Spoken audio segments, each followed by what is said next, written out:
Wasp, directed by Peyton Reed, and bringing back a bunch of people from the previous Ant-Man film, minus Corey Stoll, bringing along Lawrence Fishburne as a newcomer, and some other people like Walton Goggins, and the one S.H.I.E.L.D. or FBI agent. I can't remember the actor's name. He was in the WandaVision series. That's all I really remember him from. This takes place about 2 years after the events of the first Ant-Man and Captain America Civil War. Scott is dealing with the ramifications of his part in the airport battle in Civil War, siding with Captain America. He's now under house arrest, and as a result, Hope and Hank have gone on the run. Hank is actually on a mission to find his wife, who he now believes might be still alive inside the quantum realm, and a new threat is out there looming around, trying to get their hands on Hank Pym's technology. Hank and Hope bring Scott back in once he starts to realize that he might have some dreams about Hope's mother, and trying to keep his head down from the FBI seeing him breaking his rules. I never got around to reviewing Ant-Man and the Wasp at the time. I was in a really weird spot 4 or 5 years ago. I was getting out of the military. I was trying to adjust to what was coming for me in the future at the time. I wasn't really impressed with the movie at that point. I was just kind of,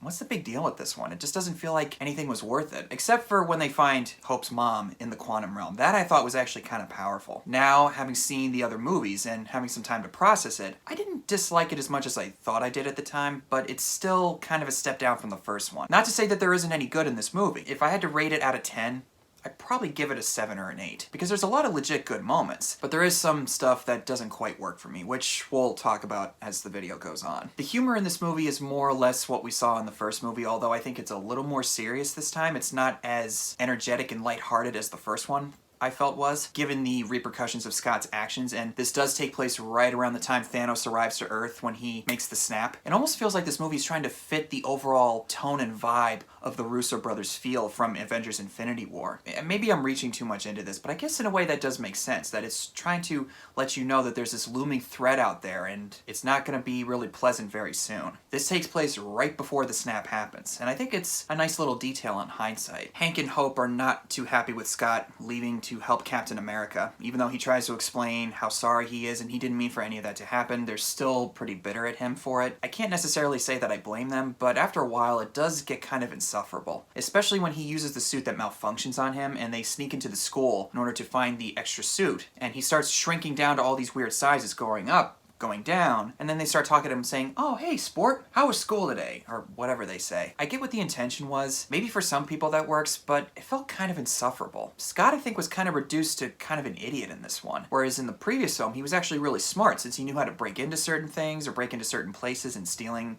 you know what. But he's kind of just a fly on the wall, I mean, for a lack of a better phrase, basically reacting to a lot of stuff. He does help out, yes, and he is able to figure some things out and try to help course correct certain things when they're going wrong. But in the case of this movie, it feels like kind of a regression for Scott Lang, and I was kind of bummed by that. Paul Rudd is still a joy to have around. I think that, if I'm being honest, I can't say for sure about the upcoming Ant-Man, which I will be seeing tonight as of this recording. I think he works better as a supporting character in the other MCU films. Not to say that he can't have legitimately good movies in the solo outings, as the first one was able to show. But I think having seen the other ones, and maybe based on what I'm hearing about this new Ant-Man, maybe it's best to have him as a supporting character. I don't want to go too deep into that. I'll reserve judgment until I see Ant-Man 3 tonight. But Paul Rudd is still great to have around, and I think that this is probably the best role that he's ever had as an actor, period. Not to dismiss his other work or anything, but I think that this is probably one where he's really best utilized, and especially for his comedic timing. Put him in with a Marvel-style humor, you're gonna get gold. I also remembered where they got the quantum tunnel, which is what they use in Avengers Endgame in order to travel through time to get the stones. It was Hank Pym technology, and again, it's been a while since I've seen this movie. I hadn't watched it since I saw it in theaters about, when was that?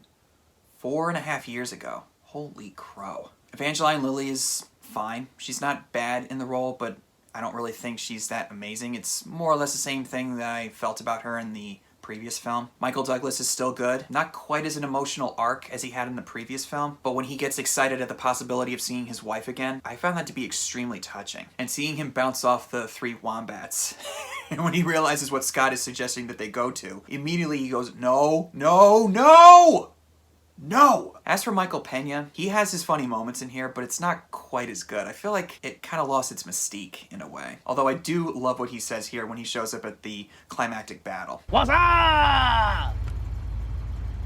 And his narration, I think, was kind of cartoonish at this point with the way they animated the people's mouths. It still kind of works, but I think in the first film it worked better because it was a little more toned down. It was very self-aware. This time I think it went a little too far with it. The way Evangeline Lilly's mouth was moving, or what Paul Rudd's mouth was moving, it felt like I was watching a Saturday morning cartoon or something, which I think that's kind of what the intention is for these movies, Ant-Man movies in particular. Not a bad thing at all, but sometimes that doesn't always work in live action. When it comes to the Ghost character, I don't really find her story that compelling, to be honest with you. I understand the intention and her connection with Lawrence Fishburne's character. He was a former colleague of Hank Pym. They had a disagreement, some kind of dispute, and he was fired by Hank Pym. And he took in this young girl when she was involved in an accident that killed her parents, which causes her to physically phase in and out of reality. And they're trying to get their hands on Hank Pym's technology in order to cure her. And when he took her in, she was discovered by S.H.I.E.L.D. and was used as a pawn for assassination missions. Kind of like what Hydra did with Bucky as the Winter Soldier. I'm not sure how other people feel about it, but I found it kind of uninvolving and not really that interesting. Yeah, I don't really have much to say about it. Now, Lawrence Fishburne is a fantastic actor. I've liked him in other movies I've seen him in, like Mission Impossible 3, What's Love Got to Do with It, where it's a biopic about Tina Turner. He's Ike Turner, and Angela Bassett is Tina Turner in that movie as well, and she would go on to play Black Panther's mom in the Black Panther series. As for the FBI agent, I think his name is Agent Wu. I don't remember the actor or the character's name. Maybe for some people he's fine, but I thought he was kind of annoying. Walton Goggins' character, same thing. Didn't care about him at all. Just some kind of a nuisance or a thorn in everybody's side in order to get their hands on the technology. The fight sequences where Ant-Man and the Wasp shrink down and grow up, they're really exciting and really thrilling, especially when they shrink the cars to the size of a Hot Wheels car, and how everything looks so scary when all the gravel and everything's crumbling around them. Similar to how it is in the first Ant-Man movie when that Thomas the Tank Engine train crashes into both Yellow Jacket and Ant-Man, but from a normal size it doesn't really look like much. Maybe I said it in my previous Ant-Man review, but it's kind of like the movie Honey, I Shrunk the Kids. And I think what really holds this movie together for me is Scott's relationship with his daughter. She's not in the movie for that much, but their conversation that they have before the climactic battle, I thought it was really, really beautiful. And I'm wondering if Cassie is going to be the next Ant-Man, following in the footsteps of her father Scott. We'll see what happens with Ant-Man 3. Inevitably, I think Cassie's going to have to take up the mantle of Ant-Man, or Ant-Woman, or whatever. I don't know. I know some people are not going to be thrilled with that, but I'm totally okay with it. And her calling her dad the world's greatest grandma from that trophy. It's one of those humorous moments that is kind of too cutesy or too stupid on paper, but coming from her, oh, that's just so adorable for me. Oh my god. So inevitably when Hank finds his wife, Janet, in the quantum realm, we get to see more of a glimpse in the quantum realm that we saw in the first one. It's a very weird looking type of environment, and it's very obviously green screen. When it comes to CGI effects, I don't really care that much. I just accept it for what it is. If it looks tangible on my end, then I could care less about it. But I also really like how she reunites with her husband and daughter through Scott's body. Like, she basically possesses him like an avatar, and it's kind of awkward at first, but then when they realize what's going on, it's very emotionally touching, especially when she calls her daughter Jelly Bean. Moms have a good way with nicknames, don't they? And inevitably, when Hank finds her, all the pain and regret that he's felt over not being able to save her, all gets rectified here. And the fact that it's Michelle Pfeiffer, I thought was a fantastic idea. Unfortunately, she's not in there for very long. It sounds like we're gonna get more of her in this new Ant-Man movie, and from what I heard, they actually like what they do with her, considering her knowledge of the quantum realm. I kind of wish they delved more into what exactly she was able to do, because somehow she's able to use certain powers to cure the Ghost character. I was kind of hoping for more of an explanation at the time, but we'll see what happens with the sequel. And the de-aging makeup that they use on Michael Douglas, Lawrence Fishburne, and Michelle Pfeiffer, pristine. Absolutely pristinely perfect. And oh yeah, and this moment right here where he tells Hank that he mailed his suit through the post office.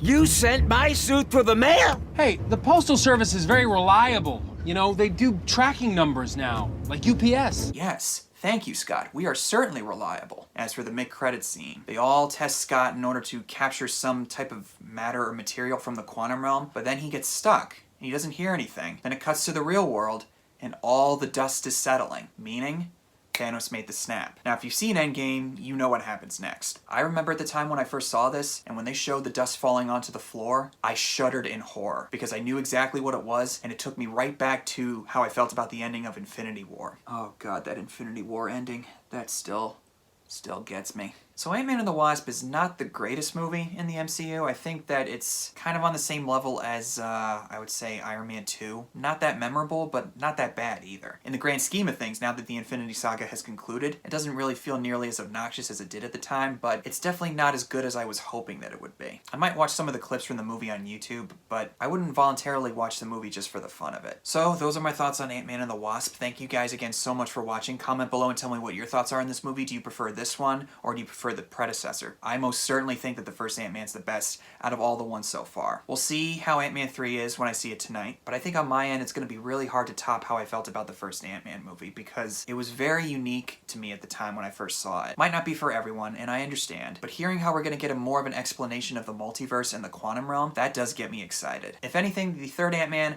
might actually be worthwhile on some level. Thank you guys again so much for watching. Comment below and tell me what your thoughts are on Ant-Man and the Wasp, and I'll see you guys later in the next one.